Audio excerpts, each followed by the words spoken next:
Canto 2. The Descent, Dante's Protest and Virgil's Appeal, the Intercession of the three ladies Benedight. Day was departing, and the embrowned air released the animals that are on earth from their fatigues, and I, the only one, made myself ready to sustain the war, both of the way and likewise of the woe, which memory that errs not shall retrace.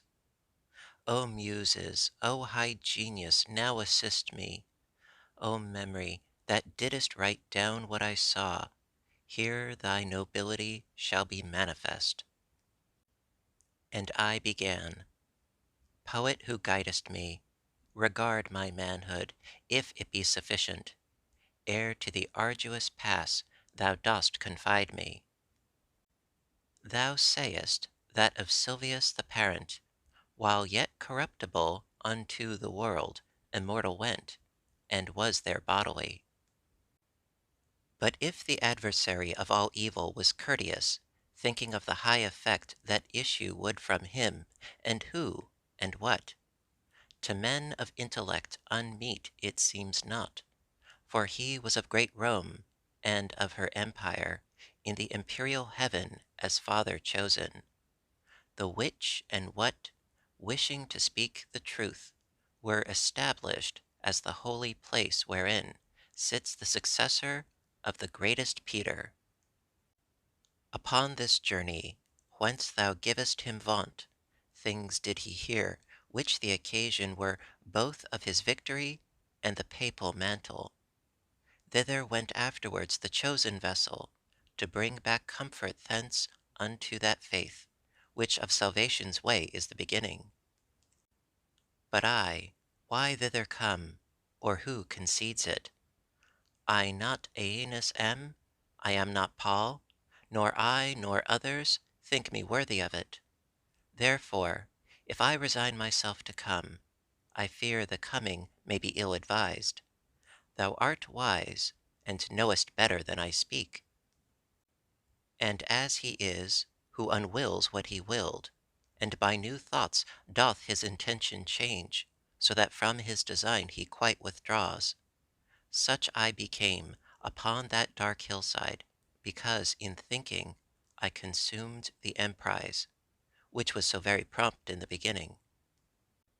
If I have well thy language understood, replied that shade of the magnanimous, thy soul attainted is with cowardice, which many times a man encumbers so, it turns him back from honored enterprise, as false sight doth the beast when he is shy. That thou mayest free thee from this apprehension, I'll tell thee why I came, and what I heard at the first moment when I grieved for thee. Among those was I who are in suspense, and a fair saintly lady called to me, in such wise I besought her to command me. Her eyes were shining brighter than the star, and she began to say, gentle and low, with voice angelical in her own language, O spirit courteous of Mantua, of whom the fame still in the world endures, and shall endure long lasting as the world. A friend of mine, and not the friend of fortune, upon the desert slope is so impeded upon his way that he has turned through terror, and may, I fear, already be so lost, that I too late have risen to his succor, from that which I have heard of him in heaven. Bestir thee now, and with thy speech ornate, and with what needful is for his release, assist him so, that I may be consoled.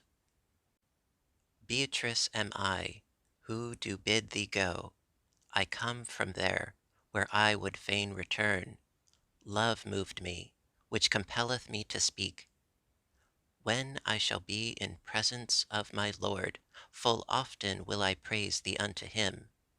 Then paused she, and thereafter I began.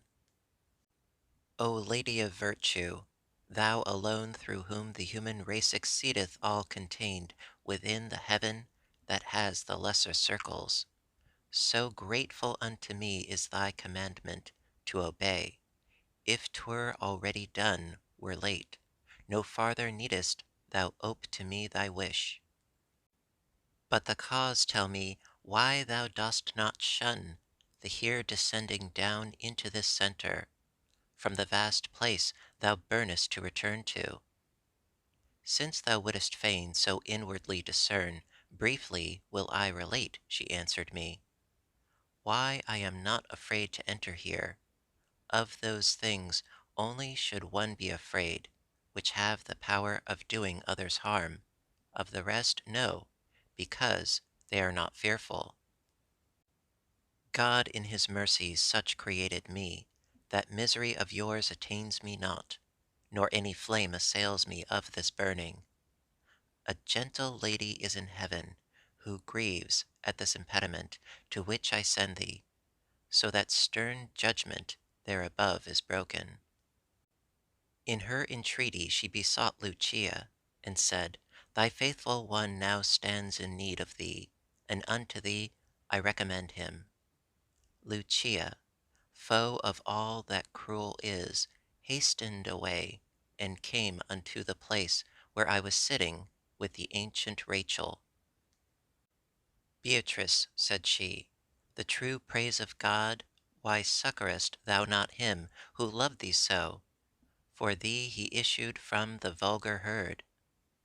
Dost thou not hear the pity of his plaint? Dost thou not see the death that combats him beside that flood where ocean has no vaunt? Never were persons in the world so swift to work their weal and to escape their woe, as I, after such words as these were uttered, came hither downward from my blessed seat, confiding in thy dignified discourse, which honors thee and those who've listened to it. After she thus had spoken unto me, weeping, her shining eyes she turned away, whereby she made me swifter in my coming. And unto thee I came, as she desired.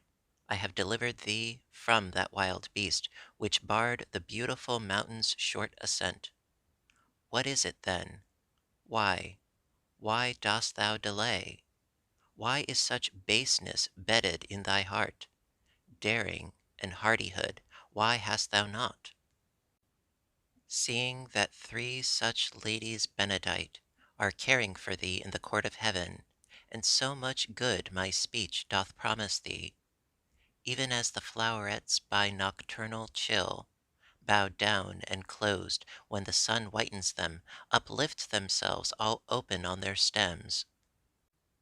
Such I became with my exhausted strength, and such good courage to my heart there coursed, that I began like an intrepid person. O she compassionate, who succored me, and courteous thou, who hast obeyed so soon the words of truth which she addressed to thee. Thou hast my heart so with desire disposed to the adventure with these words of thine, that to my first intent I have returned. Now go, for one sole will is in us both, thou leader, and thou Lord, and Master thou. Thus said I to him, and when he had moved, I entered on the deep and savage way.